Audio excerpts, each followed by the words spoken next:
Why did he think he could get away with it this time? This is not new for the Russians. They've done this for a long time across Europe, but it was much more engaging this time in our election. Why now? Mr. Watts?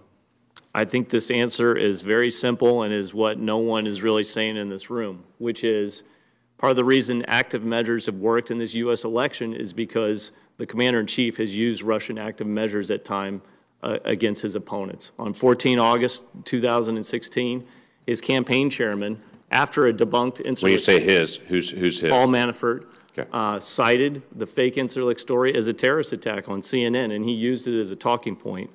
On 11 October, President Trump stood on a stage and cited what appears to be a fake news story from Sputnik News that disappeared from the internet. He denies the intel from the United States about Russia. He claimed that the election could be rigged. That was the #1 theme pushed by RT, Sputnik News, white outlets all the way up until the election. He's made claims of voter fraud, that President Obama is not a citizen, that Congressman Cruz is not a citizen. So part of the reason active measures works, and it does today in terms of Trump Tower being wiretapped, is because they parrot the same lines.